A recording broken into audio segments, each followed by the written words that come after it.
Hi everyone, welcome back to the channel. My name's Mike and this is Build and Tinker.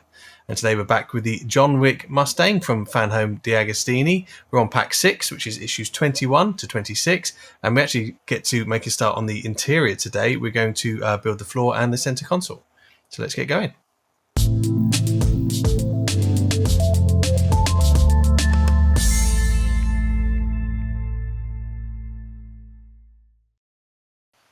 But before we get started on the interior, we've got a little bit more engine to do. And pack 21, we make a start on the right-hand turbocharger. These are the parts we get.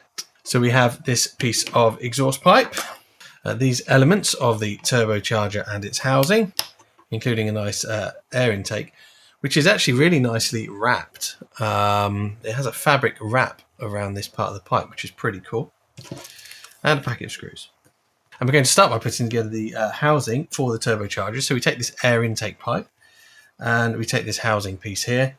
And we're looking at the back of the housing. You can see it fits onto here. There is a little keyway to ensure you get it the right way up. And with the keyway latched, you'll see it will not rotate.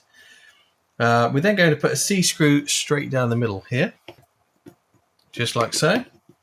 And then there's a cap that goes over the end here to cover the screw up, and that's just a push fit. Now there is a little embossing on this cap. I don't know if you can see, but you can see a little turbo fan there. So obviously we want that pointing outwards so we get to see it. And it looks like it literally just pushes in like so. We're then going to take the one remaining piece, which is the exhaust, and that's going to go onto this end. Oh, the cap fell out. Okay, I think we'll give that another push. If it doesn't stay in after this, then it might need a dab of glue, but okay, stayed in. And now we take our final piece, this exhaust piece. There's a little hole here. It is shaped so that it goes onto the end of this exhaust pipe coming out of the turbo, and it will orientate like so. And that is the end of issue 21. So with that piece complete, we'll set it to one side and we'll move on to issue 22. Issue 22 starts off very similar to issue 21. We have the exact same components for the turbo, but for the left side of the engine, and they go together in the exact same way. So I'll just get that done now.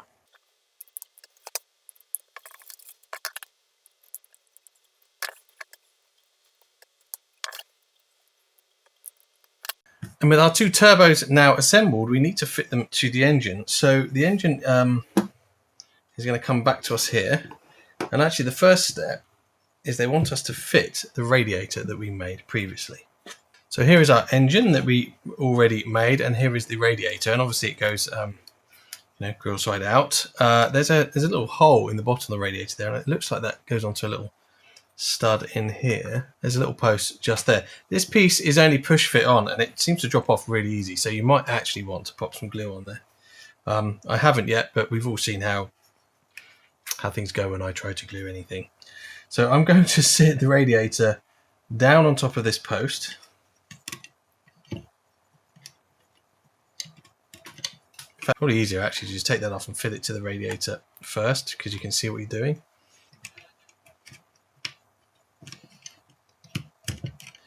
There's also a post here on this pipe that goes into the radiator. All of these are push fit pieces, and every single one of them just wants to fall off. So I really think we've got no choice but to glue these pieces in place, which I will do very shortly. So with the radiator loosely in place, we actually use the turbos to help hold them in. We need to make sure we get them on the correct side. So it looks like they go that way. Okay. And on the bottom of each turbo, there is a little post, and I think that goes into here. And then there's a screw post here, which attaches to the radiator. It's all a bit floppy until you get the screws in. I actually think it's easier to have the radiator out of the way, particularly as it just wants to fall off. So we'll get these on. So I've got the turbos attached, and then I'm going to put the radiator back in place while trying to hold all the loose bits together. And then we're going to put a D screw through the tab on the radiator on each side, and it actually goes into the side of the turbo on a little tab just there.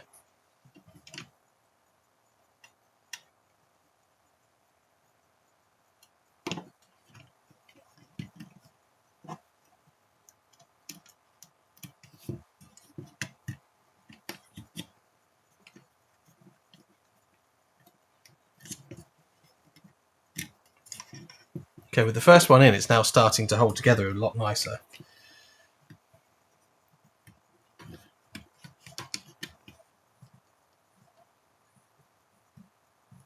So we've got those two pieces screwed in, and this little post here on this pipe is supposed to then tuck into a hole in the radiator, but what you'll see is that it doesn't really sit back fully to hold that in place. It's a little bit loose. There's not enough friction on that post. So I could pull that back and glue it, but it's going to need to be strong glue because I'm having to put tension on the top of the radiator to achieve that. That could have done with being just a touch longer. But I'll deal with that one a bit later.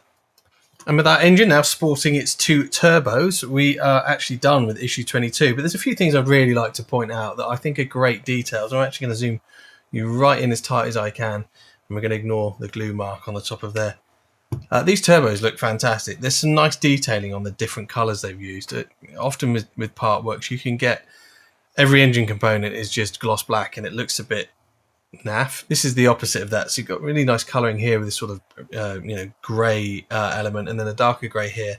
This is actually not moulded plastic. This is a fabric wrapped over the plastic tubing, and it's like a heat shield, and it's like heat tape, and it's really nicely done. I really like that.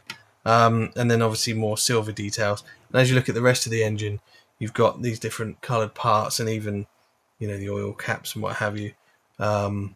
And the dipsticks have different coloured parts, so it adds a lot of depth to the engine. I don't know how well that shows on camera, but even things like the silver on here is not uniform. It almost looks like it's a little bit oily.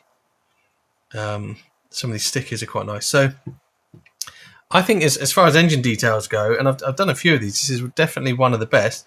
There's obviously lots of work you could do to weather it and do other things if you really want to. But this gives you a really good base to get started from. So yeah, good job Fanhome on that one. So let's move on to issue 23. So with issue 23, we get another radiator. It's the intercooler for the turbos. It's going to sit in front of the stock radiator. We get a small plastic hose fitting of some kind here, and then these two inlet and outlet pipes.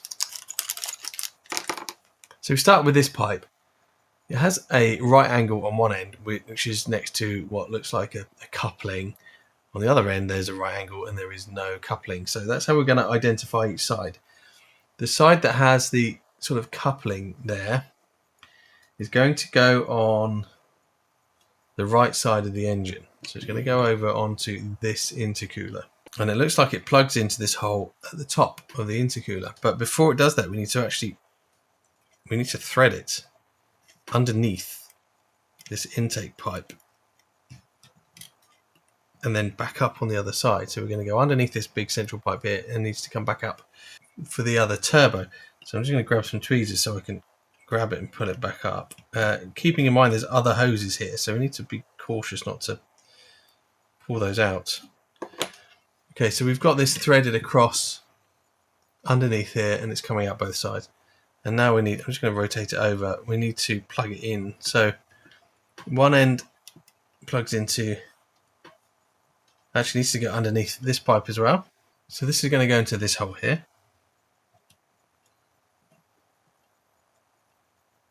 And then on the other end, it's exactly the same.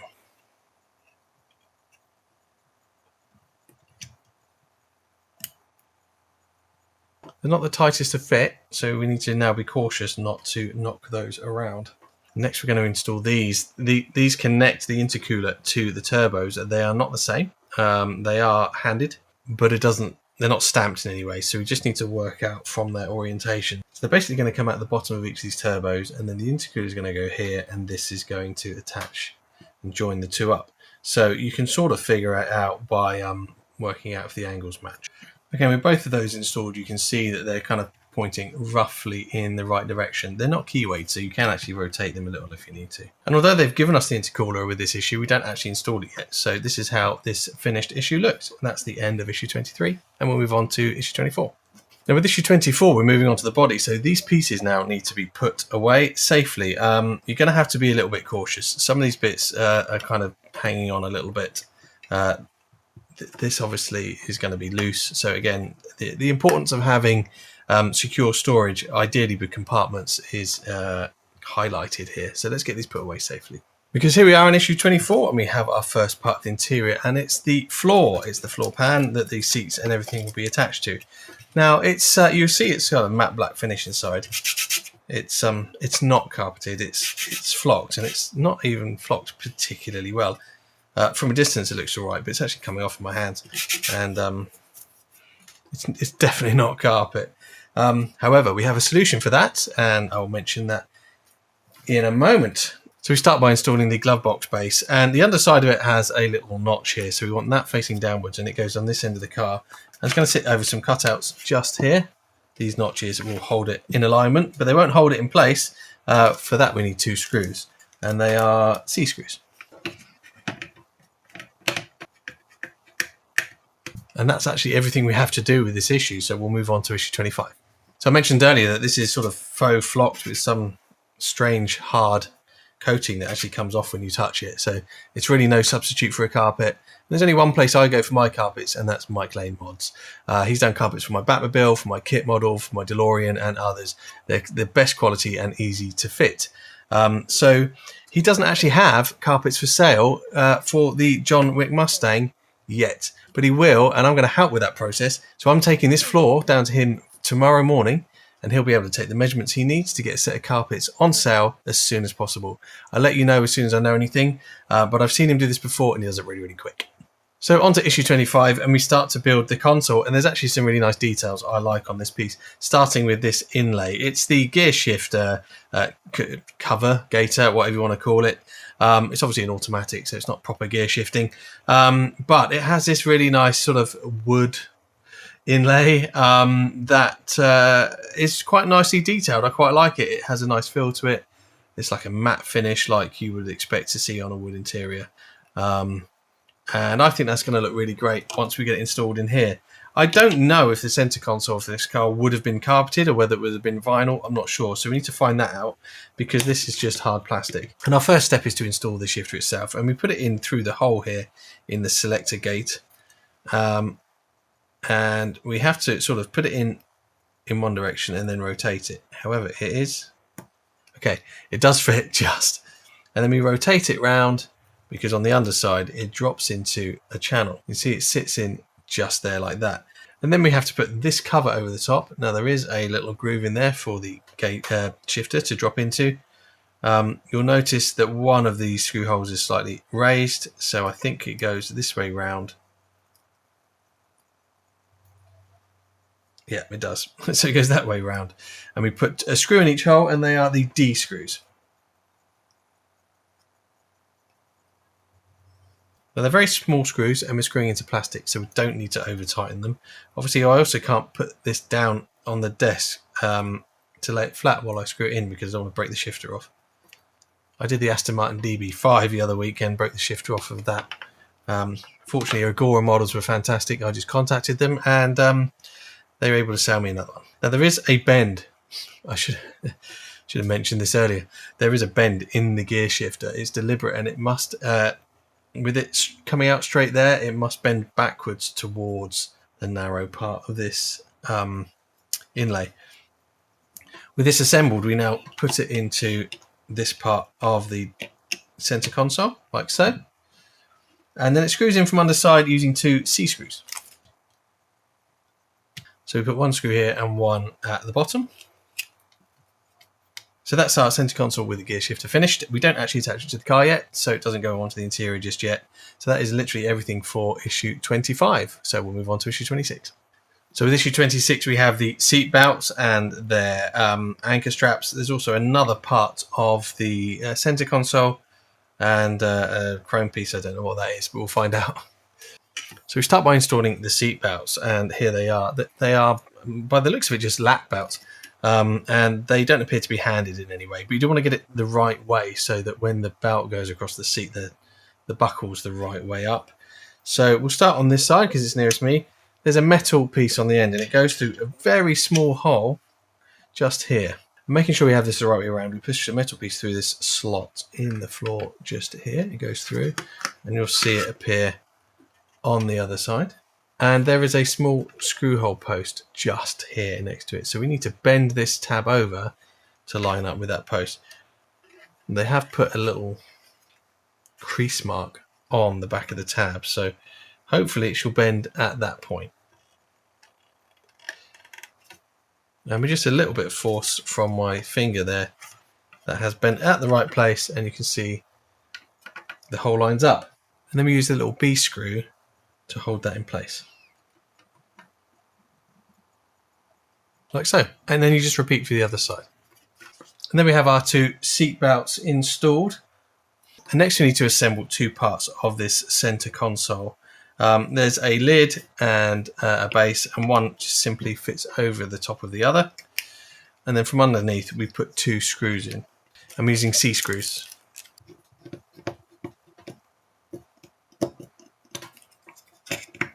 And then there's a small silver piece, which is apparently the cigar lighter, and it has a very small insert that goes into a hole in the middle.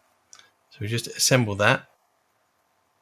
See, that just pushes in there, and then it goes onto the front of this. It just seems like it's just a push fit.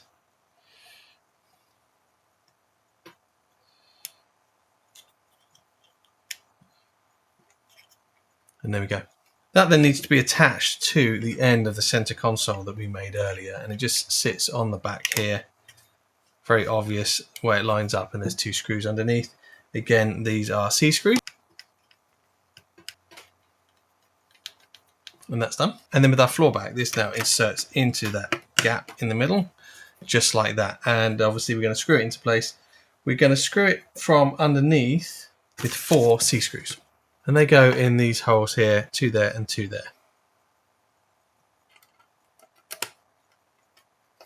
I'm obviously holding this off the bench as I do it for 2 reasons. One, I need to get a good angle for you to see, but also I don't want anything that's hanging down underneath now to get snapped off while I'm screwing things into place. These are the parts of the model where you have to start being a bit creative about how you attach things, so that you don't break them off again whilst you're putting other things on.